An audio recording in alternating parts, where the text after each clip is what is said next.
Welcome along to the Hit Podcast. It's another week. It's another time for us to discuss matters of football in the country and around the world. I am Elijah Uko and I'm alongside David Kolimoa. David Kolimoa, welcome to the Hit Podcast. Thank you for having me, Elijah. It's been a while. Yeah. How have you been? Very good, thank you. Matters football is what we're going to be discussing today, and of course we're going to be starting with Kenya's AFCON 2027 expression of interest. It's not the bid yet, it's just an expression of interest that Kenya showed, and it's we will be hosting, if we get the opportunity to, with the Tanzania and Uganda. So we'll be discussing about that, and then of course we'll be discussing about what happened in the Mozart Bet quarterfinals. 4 teams have proceeded to the semi-finals. AFC Leopards versus Homeboys is going to be, of course, the highlight. The Ingo Derby the Ingo Derby didn't happen when the two sides met in the FKF Premier League, but let's see, and we're hoping to have a successful match come May 20th. And of course, Kakamega Homeboys have requested to have that match at Buhungu Stadium. I'm not so sure about that, but we'll be discussing about that. And then Bandari for Anthony Kimani Modo. He has been at the club as the head coach from February 2022, but was given better terms in August 2022. He's been fired. He leaves the club in sixth position. They lost to AFC Leopards over the weekend in the Mozart Bet. Who should take charge of Bandari next? And are the coaches in Bandari doing enough in order for the team to be a title contender when it comes to the league? Well, and also Arsenal are back at the top of the table. I'm a happy man, but you never know, anything can happen, because Manchester City will be playing tonight, which is Wednesday, the day of recording, and they could be returning to the summit of the table because they're playing against West Ham at the Etihad. Well, without further ado, let's get down to business. Kolimo, but before that, remember to follow us at NTV Kenya on Twitter and Instagram, and NTV Kenya on Facebook. You can also follow our personal handles at Elijah_Uko on Twitter, at Elijah_Uko on Instagram and TikTok, and Facebook Elijah Uko. Yes, I just said it. I'm on TikTok. Good stuff. At Kolimo David on Twitter. Kolimo, of course, we're going to start with the AFCON 2027 expression of interest. Yes. My first understanding of it was a bid, but it wasn't a bid. Yeah. It was just a way of expressing that, hey, we want to host this. Yep. It's which example can I give you that you can resonate with? Yeah, when you tell a lady, can we meet for lunch? That's expression of interest. I think that's the best example. Yeah. You see how you resonate with it. Yeah. So basically that is what happened. Kenya, Uganda, and Tanzania have informed officially the Confederation of African Football, who are the tournament organizers of the Africa Cup of Nations, that we intend or we want to host this tournament in 2027.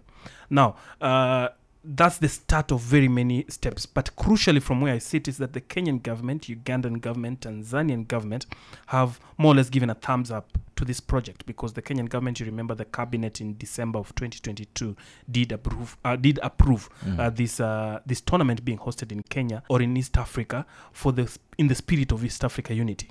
And then we've also had noises in Uganda. Of course, it was discussed in the Ugandan parliament. Before that, I think sometime in 2022, the Confederation of African Football President Patrice Motsepe visited Kampala, met with President Museveni. So everything is moving in the right direction, because without the government, of course, there's not much that can happen. Mm-hmm. But of course, we can't get carried away. This is not the first time Kenya, for sure, is expressing interest to host such a big tournament when it comes to football, because back in 1996, we got the bid, but we didn't end up hosting AFCON 1996. And then, of course, we all know what happened back in 2017 when we were supposed to host CHAN 2018. Yes. It never happened. Yes. So as Kenyans, should we be confident?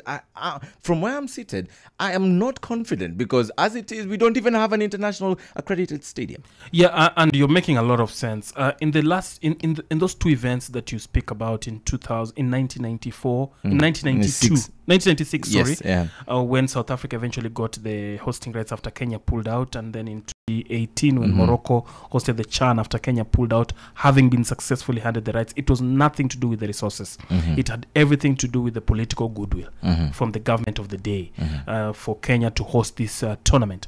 Because with no offense, I know countries that have hosted this tournament that are really struggling economically. Of course, the likes of Mali, Equatorial Guinea, Gabon. If they can manage to successfully host this tournament, then Kenya can. But of course, the dynamics have changed since, because now it's a 26-team tournament. Initially, it was a 16.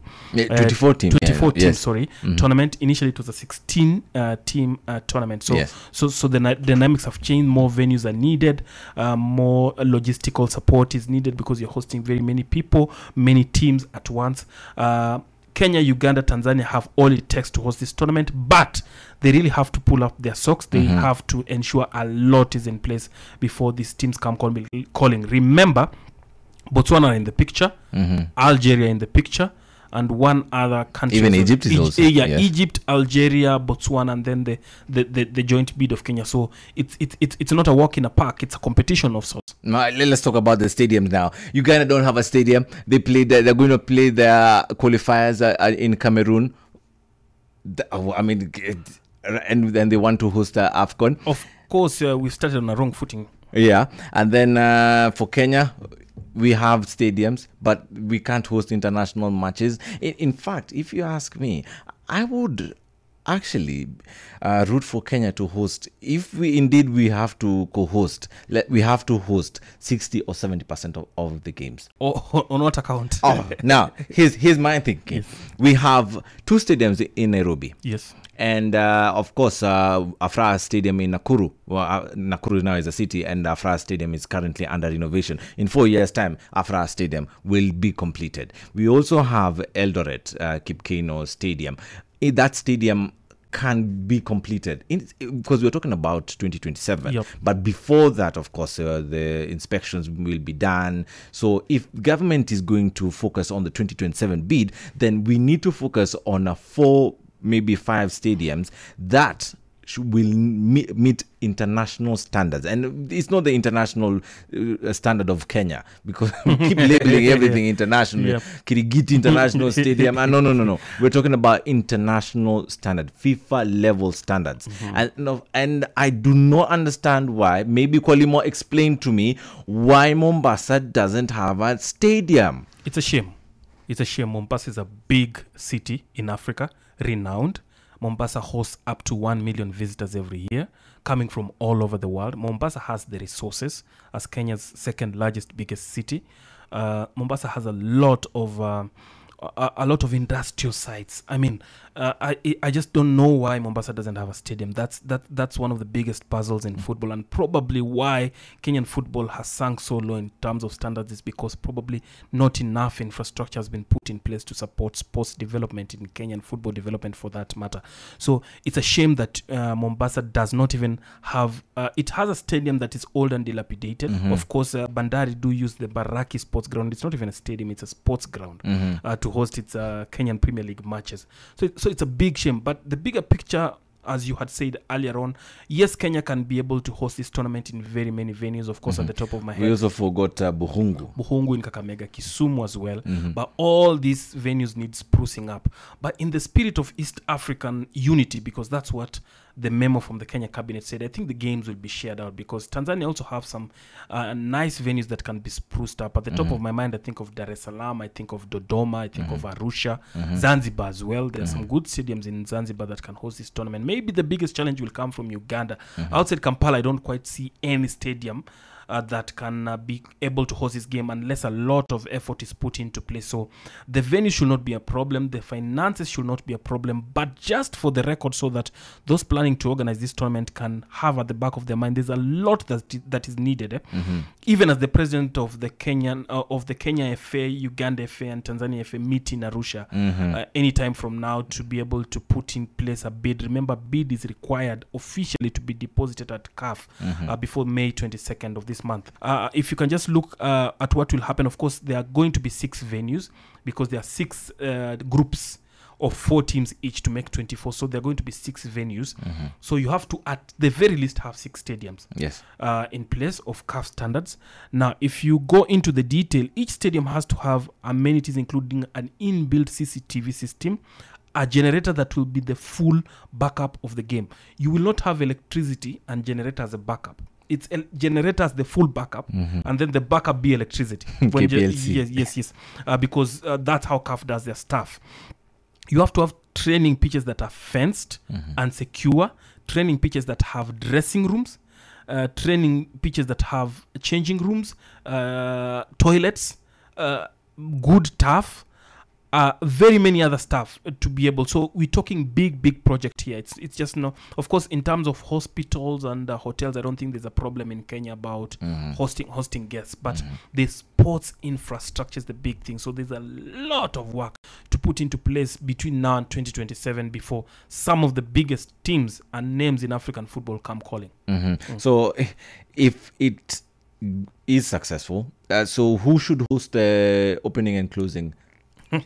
I guess those are the logistics the FA presidents are going to discuss. Nick Mwendo from Kenya, Moses Magogo from Uganda, and Wallace Karia from Tanzania.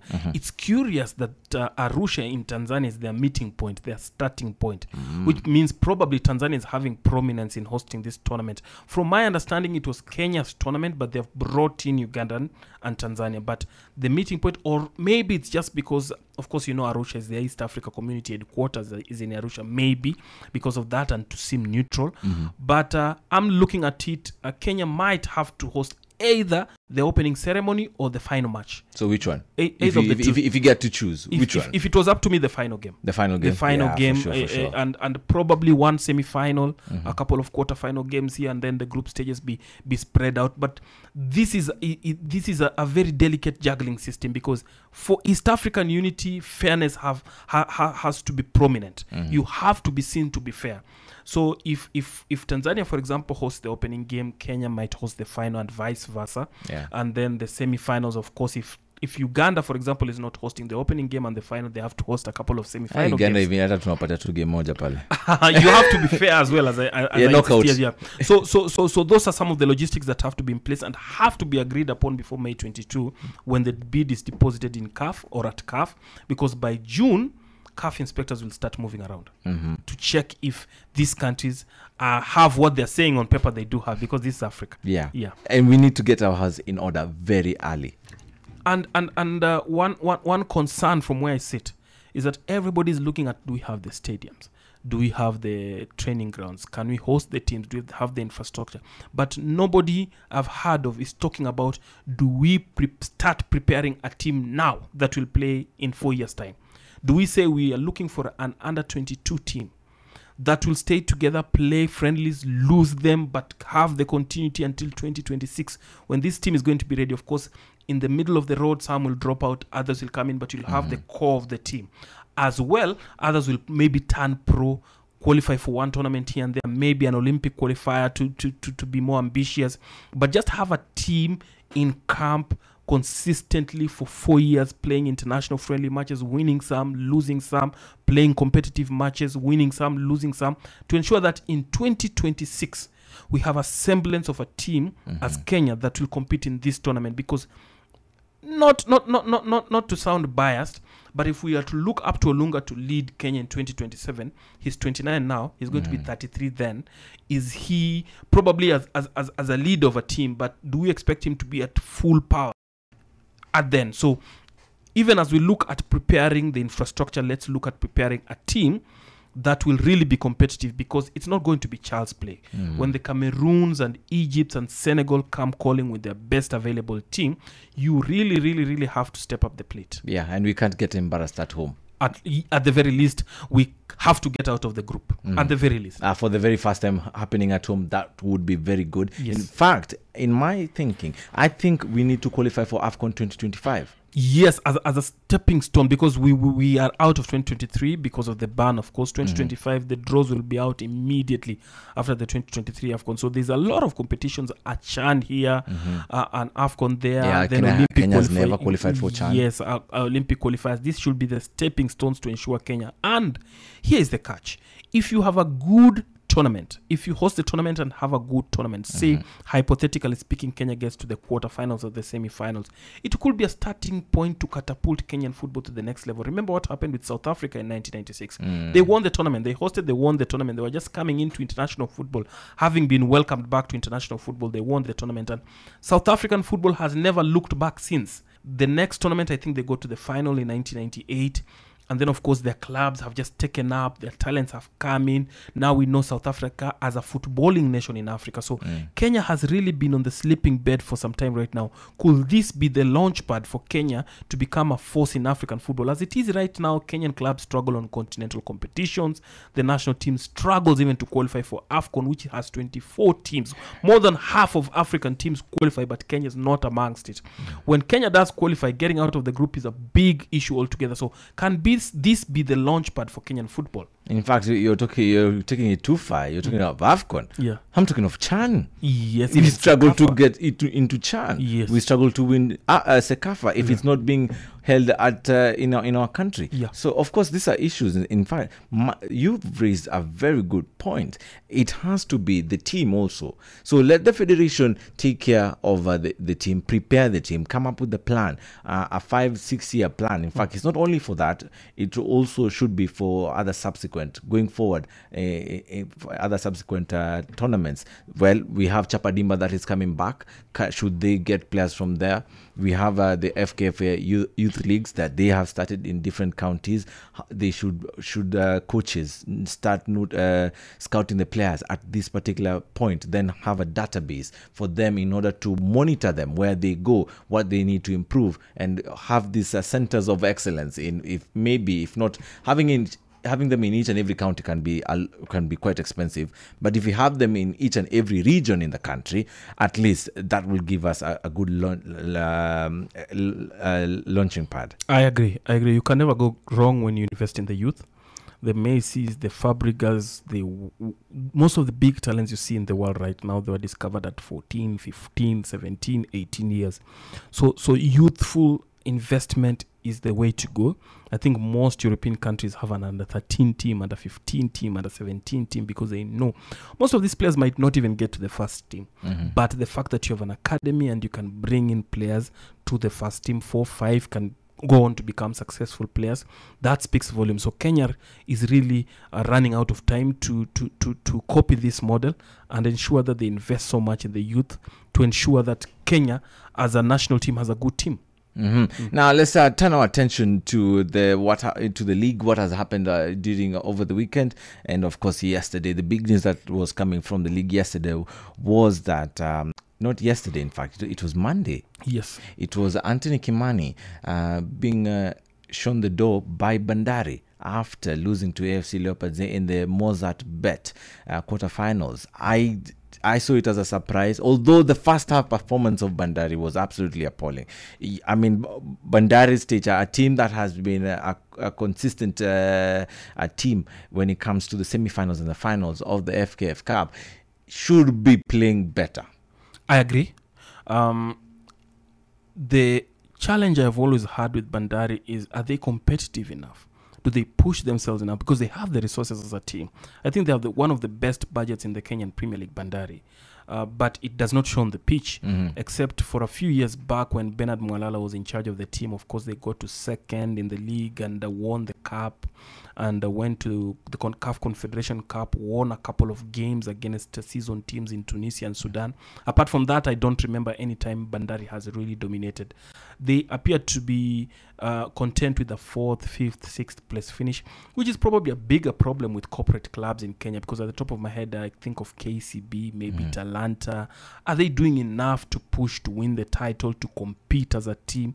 Or is the team just there as a CSR venture, maybe PR venture, to bring in advertising mileage to the company, to the parent company?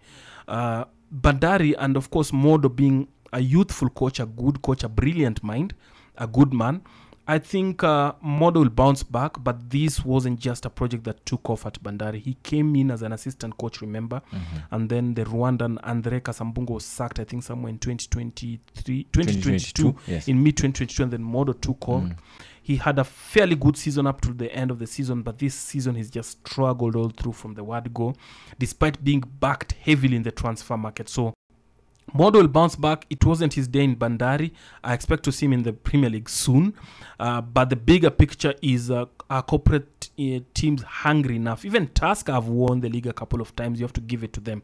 But when they get to the next stage, they really struggle on the on the continental front, barely moving up past the first hurdle. I mean, they lose always in the first or second hurdle.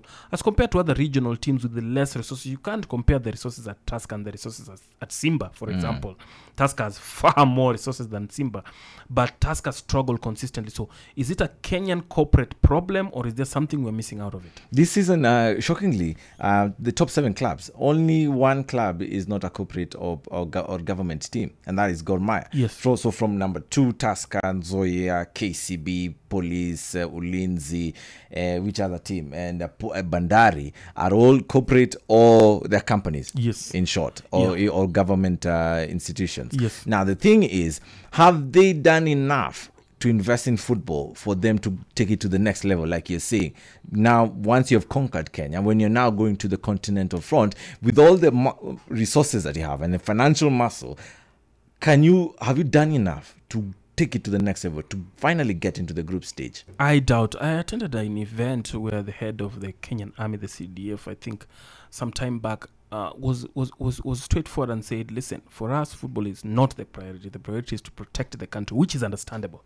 So Ulinzi, probably in the eyes of the security team, which is understandable. I'm not criticizing it, but I'm just saying Ulinzi in their eyes is not quite the outfit to go and compete and conquer the continent. It's more or less an activity, a bypass activity for their soldiers. So when a chance probably to go to Sudan for peacekeeping comes into place, you can't say I'm playing for Ulinzi. You'll have to go because that's your main job. When something comes up and you're supposed to be called upon, that's your main job. So to answer your question with this example, not quite. Most corporates, understandably perhaps, they have not quite invested in football the way we've seen other countries in Africa invest in football to get the returns we sort of see. So maybe it calls for a bigger, and then of course the relationship between the football administrators and the corporates has been wanting for long in Kenya. Maybe that's the point where not much money is put into football by the corporates, but it really calls for a rethink if we are to see the results that we're seeing outside and the results that Kenyan fans want to see. All right, now let's turn our attention to international football. Let's start with the title race that is happening in England. Arsenal, Manchester City. Arsenal were beaten by Manchester City 4-1, but they managed to bounce back and they beat Chelsea 3-1. Is there any hope for Arsenal? Mikel Arteta seems to be having the opinion that yes, there's a slight chance and we need to be there when that chance comes. First things first, Arsenal need to win the last remaining. Is it 4 or 5 games? 4 games. 4 games remaining. Newcastle away and the other game. Brighton. Yes. And then at Brighton at home, Newcastle away. And then we'll be having Nottingham Forest away. And then at home, last game of the season against Wolves. Tricky fixtures there. Arsenal need to win all these 4 to stand a chance. Arsenal loses points in any of these games, it's gone. It's done. Because I don't quite see Manchester City losing 2 games. I don't. Maybe a draw and lose 1 game. Yes, that could happen. But for that to happen, Arsenal first has to do their part. They have to do their bit and then pray for help after you've done your bit. Because the margins Manchester City have just picked at the right time. The only solace for Arsenal fans as well is that Manchester City are still juggling a lot of balls. They're still in the semi-finals of the UEFA Champions League. They're in the final of the FA Cup. They're supposed to play the league. So at some point, could they prioritize depending on how they play against Real Madrid? For Arsenal's sake, Man City should beat Real Madrid so that they still have enough games to keep going. But it's going to be a tall order. It is no longer in Arsenal's hands. It was in Arsenal's hands for a long period this season.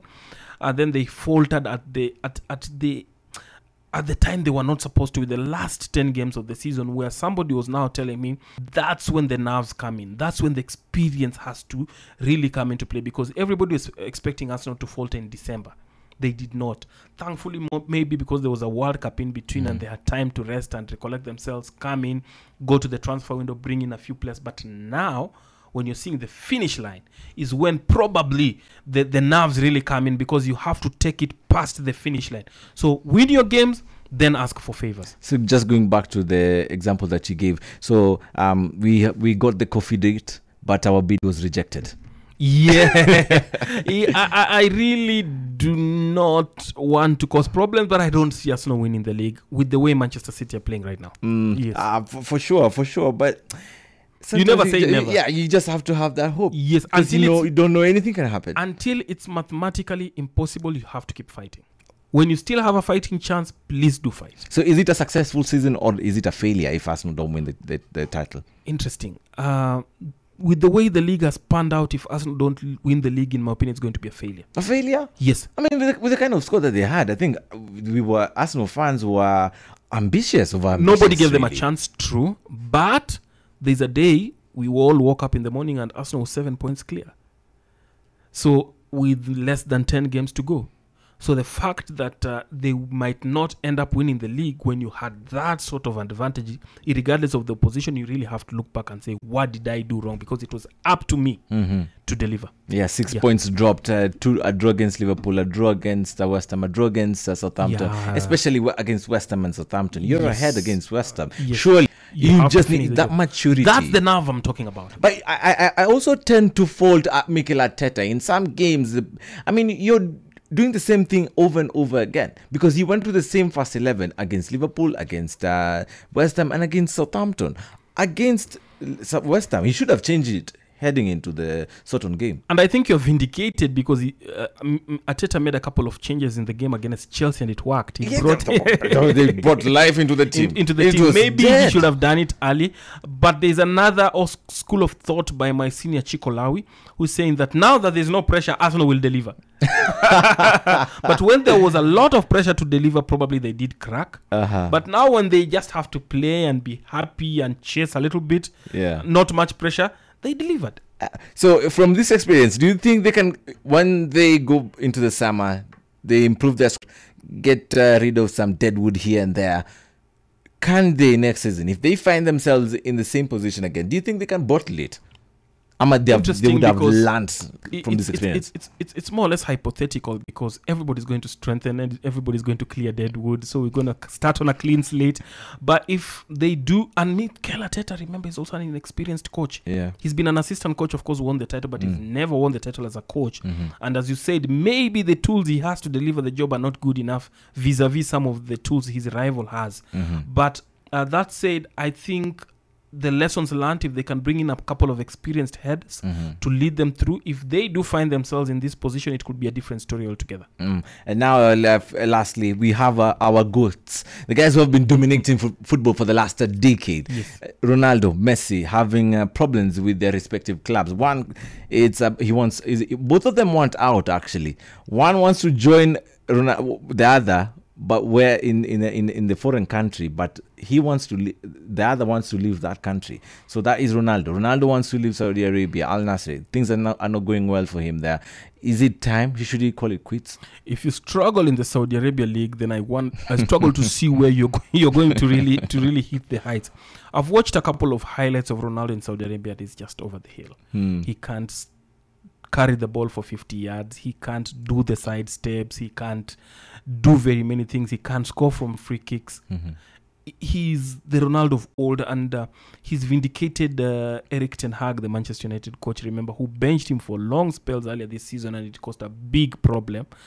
And it coincided that Ronaldo left United, and they at some point went on to play very well and hit their heights. Ronaldo has gone to Saudi Arabia and really struggled.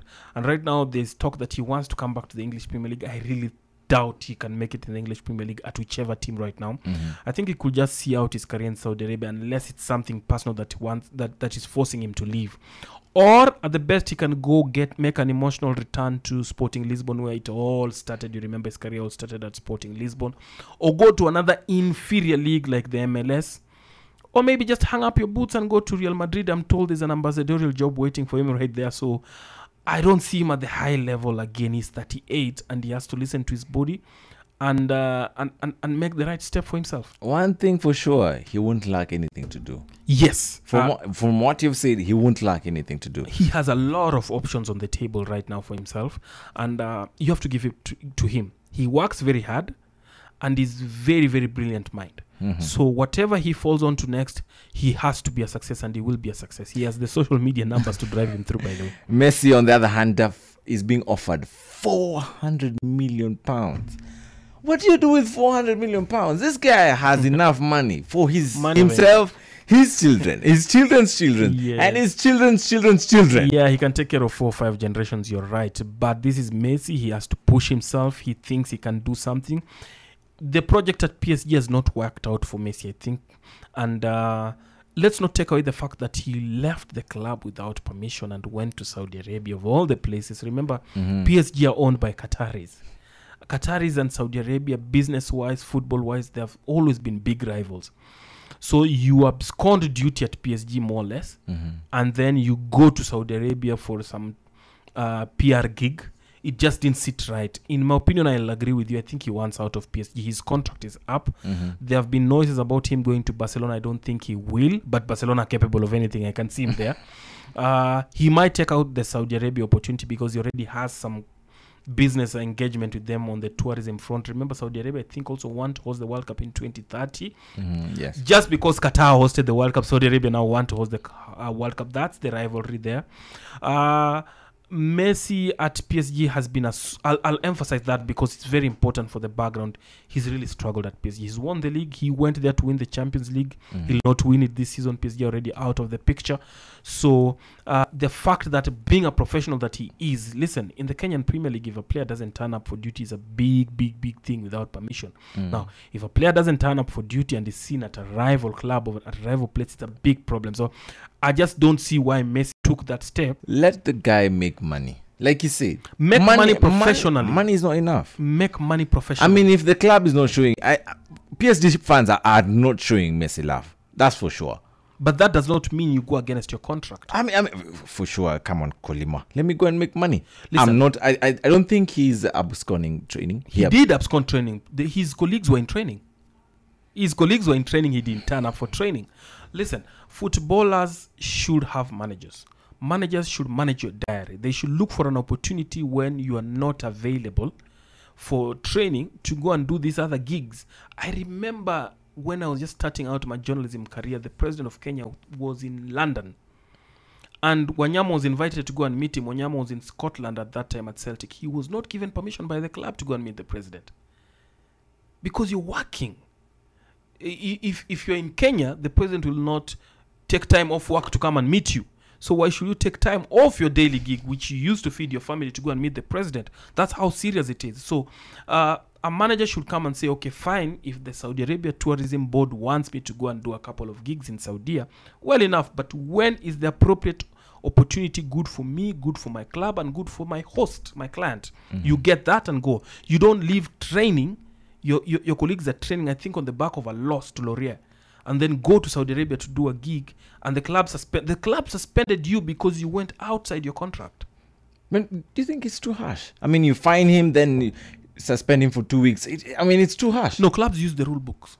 If you are out of training, this is Messi. Listen, this is Messi. Now if you have rules for Messi and rules for everyone else, then you go wrong. Of course. Yes. If the rules are, if you don't come for training, you're suspended. If you don't have a good reason, probably it happened to Aubameyang. Aubameyang was given permission of the club to go for a day in France when he was at Arsenal. He went for 2 or 3 days. When he came back, he was told, no, you're not going to play. You're going to go to the bench. You're going to be banished to the stands. You have to look for a club. So if you leave the country without you leave the country, you're paid millions and millions of pounds a month by the club, and you leave duty to go and do a PR gig, and you expect people to welcome you with hugs. It doesn't work that way in Europe. I'm the best player. He's not. Who is? He's not the best player in the world right now. That I can tell you for free. All right. Thank you very much for listening to the Hit Podcast. I've been your host, Elijah Oko. David Kwalimwa. See you next week. Same time, same place. And do make sure to follow us on our social media handles. Do have yourself a lovely week.